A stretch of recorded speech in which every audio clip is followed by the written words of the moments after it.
பள்ளிவாசல் நோம்பு கஞ்சி எப்படி வைக்கலான்னு பார்க்கலாம். 1 கிளாஸ் பச்சரிசி, 1/4 கிளாஸ் அளவுக்கு சிறுபருப்பு நல்லா கழுவிட்டு தண்ணி ஊற்றி ஒரு 1/4 மணி நேரம் ஊற வச்சுக்கோங்க. இப்போ கேஸ் ஆன் பண்ணி ஒரு குக்கர் வச்சுக்கோங்க. 2 டீஸ்பூன் எண்ணெய், 1 டீஸ்பூன் நெய், பட்டை, கிராம்பு, ஏலக்காய், பிரிஞ்சி இலை, ஒரு சின்ன வெங்காயம் ஒரு 10 2 கட் பண்ணி சேர்த்துக்கோங்க. 2 பச்சை மிளகாய், பெரிய வெங்காயத்தை நீளவாக்கில் கட் பண்ணி ஒரு பெரிய வெங்காயம் சேர்த்துக்கோங்க.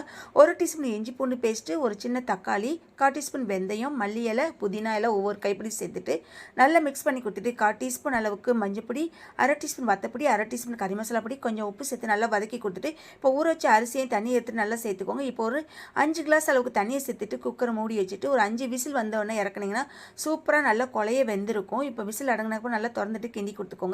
இப்போ நல்லா சூடாக இருக்கிற தண்ணியை ஒரு 3 கிளாஸ் சேர்த்து நல்லா மிக்ஸ் பண்ணி கொடுத்துட்டு 1 டீஸ்பூன் அளவுக்கு உப்பையும் சேர்த்துக்கோங்க. நல்லா கொதி வந்ததும் அடுப்பை சிம்மில் வச்சுட்டு 1 கிளாஸ் அளவுக்கு தேங்காய் பால் சேர்த்துட்டு முறை பொங்கி வந்ததுமே மேலே மல்லியில் தூவிட்டு இறக்கினீங்கன்னா சூப்பரான பள்ளிவாசல் நோம்பு கஞ்சி செம டேஸ்டியாக வாசனையாக இருக்கும். வீடியோ கிளிக் பண்ணி